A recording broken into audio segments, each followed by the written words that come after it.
Antes de comenzar el vídeo, quiero agradecer a los nuevos miembros del canal. Vuestro apoyo significa mucho. Muchísimas gracias.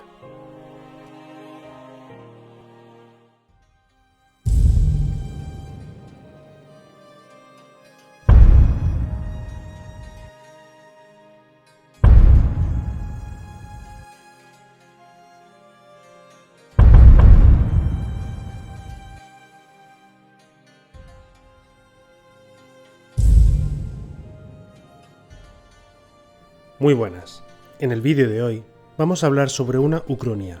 En esta ocasión trata sobre la de Tito Livio, dentro de su obra Ad Urbe Condita, y más específicamente en el 9º libro. Es considerada además una de las primeras ucronías de la historia, lo que la hace, si cabe, aún más interesante. En ella, Tito Livio nos muestra un pasado alternativo, haciéndose una pregunta clave. ¿Qué habría pasado si Alejandro hubiese vuelto sus miras hacia los territorios de Roma? En el caso, obviamente, de no haber muerto cuando le faltaba un mes para cumplir los 33 años. Por si no conocéis al autor, deciros que Tito Livio es uno de los autores clásicos de cualquier historiador, nacido en el 59 a.C. en la actual Padua y muerto en el 17 después de Cristo. Reúne, entre sus obras, la mencionada previamente Ad Urbe Condita, la cual está compuesta de 142 libros y se encarga de relatar la historia de Roma desde sus inicios hasta los tiempos del cuestor y pretor Druso el Mayor. La presente ucronía se muestra en el libro 9. En ella, Tito Livio se hace la siguiente pregunta. ¿Cuáles habrían sido las consecuencias para Roma si se hubiera enfrentado en una guerra con Alejandro Magno? Para el año 323, el poder de Alejandro podría considerarse inconmensurable en comparación con el de Roma, ocupando Macedonia, Grecia y todo lo que antes era el imperio persa. Roma, en cambio, se encontraba sin dominar siquiera toda la península itálica, con Cartago en el oeste y sur y los etruscos en el noroeste. Por lo que con estas circunstancias para nosotros, parece lógico pensar que el poder militar y demográfico de Alejandro, de haber sobrevivido más allá de los 33 años, no habría encontrado muchas dificultades en borrar del mapa a una Roma que estaba aún en su momento más primigenio. Sin embargo, Tito Livio, como buen romano convencido, cree lo contrario. Él, que se encuentra viviendo en el naciente imperio, considera que Alejandro era un buen general, pero que no era para tanto. Opina que su aura de invencibilidad se ha transmitido a la historia porque, precisamente, murió joven y no tuvo tiempo de cometer errores que suelen venir después de años de campañas. Sus propias palabras, al comienzo de este relato, son las siguientes. Parece que lo más importante en la guerra es el número y valor de las tropas, la habilidad de los generales y la fortuna, que tanta importancia tiene sobre los asuntos humanos y especialmente en los de guerra. Cualquiera que considere estos factores por separado o en conjunto, verá fácilmente que, igual que el Imperio Romano resultó invencible contra otros reyes y naciones, habría resultado también invencible contra Alejandro. Para justificarse en esta reflexión, Tito Livio pone de ejemplo a una gran cantidad de generales en sus cargos de cónsules o dictadores, que por esas fechas, después del 323 a.C., Alejandro habría tenido que hacer frente, a los cuales consideraba igual o más capaces que el rey macedonio. Estas personas eran Marco Valerio Corvo, Cayo Marcio Rútilo, Cayo Sulpicio, Tito Manlio Torcuato, Quinto Publilio Filón, Lucio Papirio Cursor y Quinto Fabio Máximo, entre otros. Además, no solo a ellos habría tenido que pasar por encima Alejandro si quería hacerse con Roma y con el Mediterráneo occidental, puesto que en estas fechas Cartago y Roma se encontraban con pequeñas alianzas firmadas, por lo que la guerra de Alejandro contra una de las dos potencias habría significado la guerra contra ambas. Tito Livio considera que Roma, para esos años, ya había perfeccionado el arte de la guerra hasta el punto de convertirlo en una ciencia con reglas. Esto no quiere decir en ningún momento que Alejandro no fuese un experto de la guerra y de la estrategia. Sin embargo, el autor considera que una vez desplegado en el campo de batalla, el macedonio no hubiese sido mejor que ninguno de los generales mencionados hace unos instantes. Habría logrado el inteligente generalato de un joven desconcertar a todo el Senado, por no mencionar a las personas que en él estaban, de las que se decía estaba formado por reyes. ¿mostraría Alejandro más competencia que cualquiera de los que he mencionado al elegir el lugar para su campamento, o al organizar su intendencia o prevenir las sorpresas, o al elegir el momento adecuado para presentar batalla, o disponer la línea de combate de sus hombres y situar sus reservas de la manera más ventajosa? A lo que se suma que Tito Livio considera que su enfrentamiento contra el persa Darío no fue contra un igual, ni siquiera contra un enemigo formidable. Darío fue para Alejandro una presa fácil, algo muy diferente de lo que sería un general romano. Es más, en su discurso ya no rebaja la importancia de Alejandro y eleva la de los romanos, sino que también considera que el ejército de Alejandro era deficiente y formado por impresentables. El aspecto de Italia le habría parecido muy diferente al de la India, que atravesó con un ejército de borrachos de comilona en comilona. Habrían contemplado en los estrechos pasos de Apulia y en las montañas de Lucania las pistas del reciente desastre que cayó sobre su linaje, donde su tío Alejandro, rey de Épiro, halló la muerte. Tito Livio en este escrito da un golpe tras otro a la posibilidad de que Alejandro se enfrentase a Roma, pero como hemos señalado al inicio del vídeo, por muchos defectos que se le pongan a un Alejandro superviviente más allá de sus 33 años, dudamos que las circunstancias para Roma fuesen tan favorables como señala el autor. No creemos que fuese imposible defender Roma tampoco ante un ataque de un imperio como el que ya conformaba el macedonio, pues las propias poligriegas, dispersas entre sí, con disputas internas y más cercanas geográficamente a Oriente, hicieron frente a grandes ejércitos persas y salieron vencedoras, con las obvias dificultades y sacrificios. Sin embargo, Tito Livio busca poner en este caso todos los factores a su favor. Aunque en la cuestión que se refiere a continuación, sí es posible que un Alejandro victorioso sobre Persia recogiese, como suele ocurrirle a muchos pueblos conquistadores, costumbres y atributos del pueblo conquistado o de los propios pueblos vecinos, como también le ocurría a la propia Roma, que en cuestiones religiosas acogió el culto de la diosa egipcia Isis, o teniendo el otro gran ejemplo en el arte y la arquitectura, donde Roma adoptó los estilos arquitectónicos y artísticos de Grecia. Para Tito Livio, Alejandro habría avanzado en su vida convirtiéndose cada vez más en un rey al estilo persa que en uno macedonio. Lo mismo piensa que ocurriría con su ejército, ya sea por tácticas, apariencia física o indumentaria, los cuales se parecerían más a los persas que él conquistó que a los macedonios, que eran los que habían conquistado. Ambas posibilidades, Tito Livio las destaca como una debilidad, a pesar de que creemos conocía perfectamente las características romanas que he mencionado.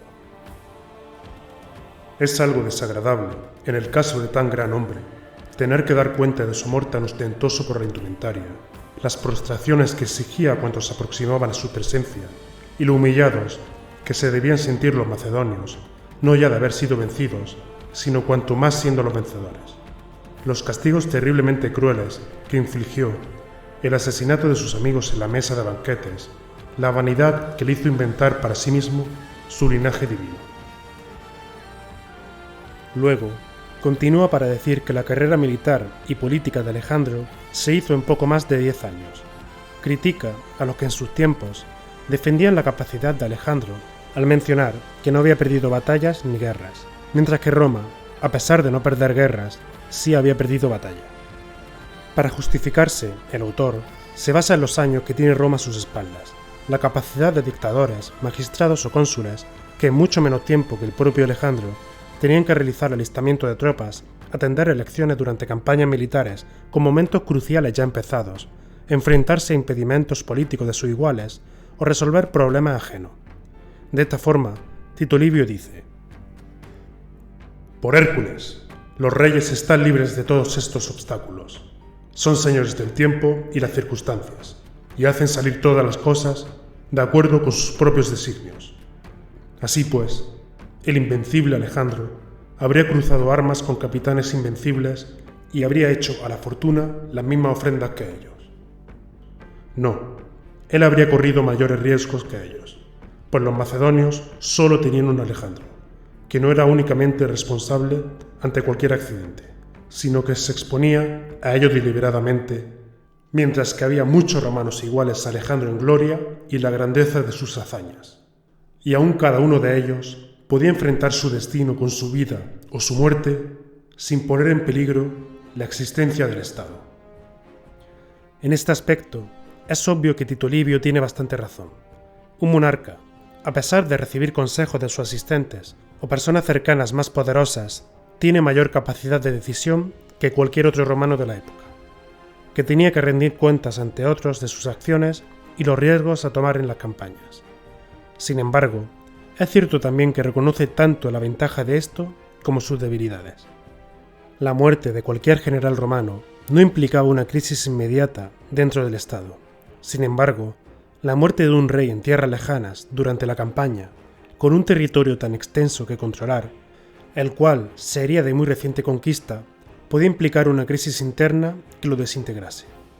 Desintegración que de hecho no hay que imaginar, puesto que la historia real ya nos muestra cómo se produce esa división de lo conquistado por Alejandro entre sus diádocos tras producirse su muerte en Babilonia en junio del 323 a.C. Entre las últimas reflexiones de esta ucronía, lo último sería la comparación de un ejército frente al otro. Para ello, Tito Livio quiere basarse en 3 factores: número, calidad y fuerza de los aliados. Utiliza los datos de los que dispone para hablar de Roma, la cual sitúa en un total de 250.000 personas, según el censo de la época, mientras que Alejandro, como poco, reuniría unos 5 millones de habitantes o incluso más según algunas estimaciones. Tito Livio asegura entonces que en esos años hubo al menos 4 o 5 ejércitos simultáneos alistados en Italia, teniendo que atender campañas en Etruria, Umbria, Samnio y Lucania. Además, durante la revuelta de la Liga Latina, dice que se alistaron 10 legiones, lo que eran de unos 5.000 a 6.000 hombres en cada una. Por lo tanto, si no me equivoco con los cálculos, y como se especifica en el documento por los traductores, un ejército consular lo componían 2 legiones.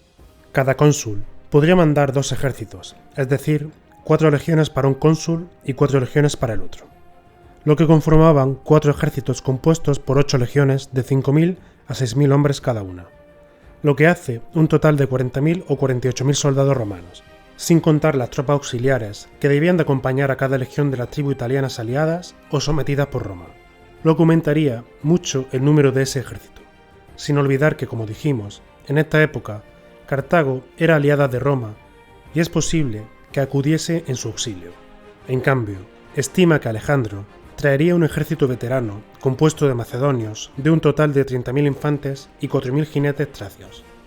No obstante, considera que los aliados que auxiliarían al macedonio, como persas, indios y otros hombres orientales, serían para el ejército invasor más un impedimento que una ayuda real, pero no especifica el porqué de esta afirmación.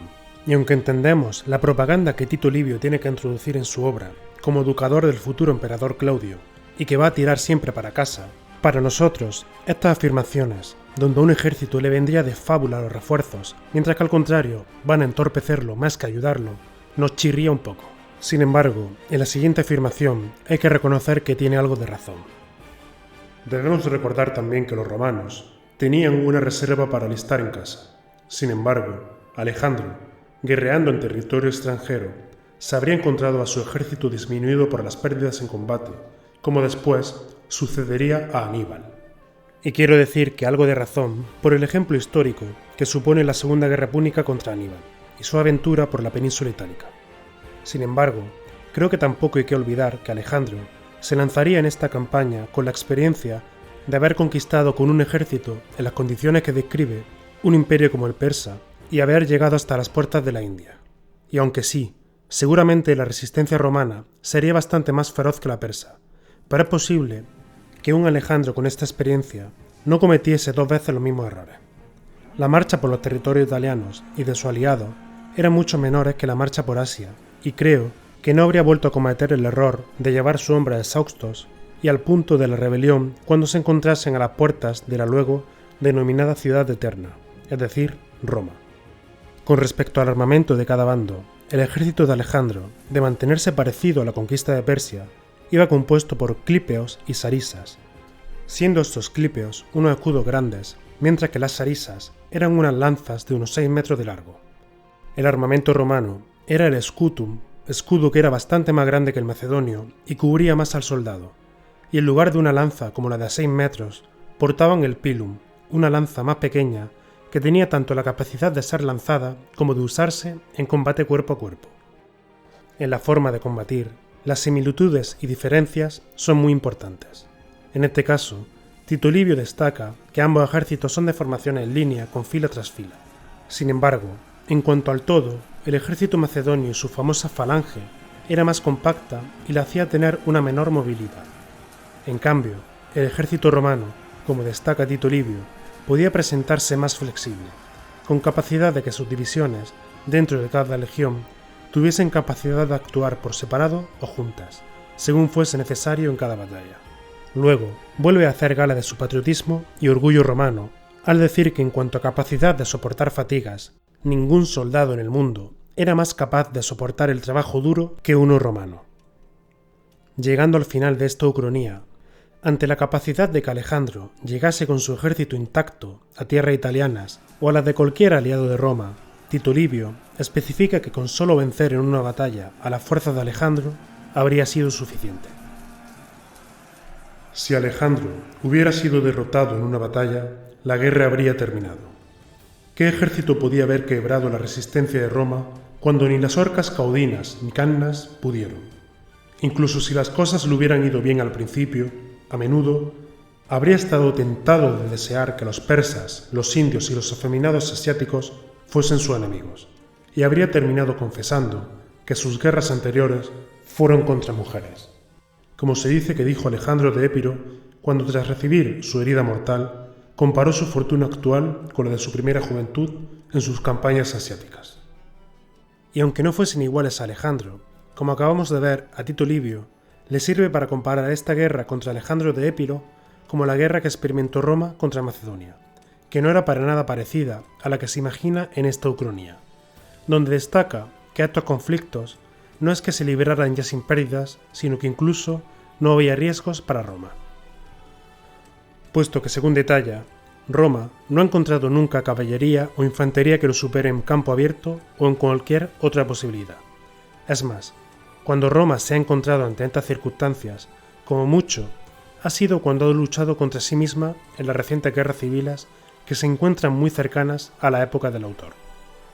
Destaca que si bien la caballería parta ha supuesto en el futuro un desafío importante, Roma ha rechazado en otras ocasiones a ejércitos mejores que el que Alejandro podría llevar, y finaliza el capítulo diciendo: «Y rechazará en el futuro a otro ejército, siempre que la paz doméstica y la concordia de la que ahora disfrutamos sigan sin interrupción durante los años venideros». En esta última frase hace referencia a lo que conocemos comúnmente como Pax Romana o Pax Augusta, conseguida por el primer emperador romano tras tantos años de guerras civiles que pusieron en serios aprietos la unidad de la República. Hasta aquí sería la primera ucronía redactada en la historia, la cual es de verdad muy interesante a mi parecer, a pesar de estar obviamente viciada por la ideología del autor, quien sin embargo creo que podría acertar en bastantes puntos, pero que se aventura demasiado a infravalorar a la figura del supuesto Alejandro mayor de 33 años. Y ahora, querría preguntaros, ¿qué creéis vosotros? ¿Alejandro habría encontrado tantísimo impedimento para conquistar la Roma de pocos años después del 323 a.C.? ¿O por el contrario, habría sido difícil para él, pero eventualmente habría triunfado? Voy a dejar tanto una encuesta en la pestaña de la comunidad junto a este vídeo, pero también os animo que me digáis qué creéis vosotros que habría ocurrido en los comentarios. ¿En qué factores se equivoca Tito Livio y en cuáles pensáis que acierta? Un saludo y nos vemos muy pronto.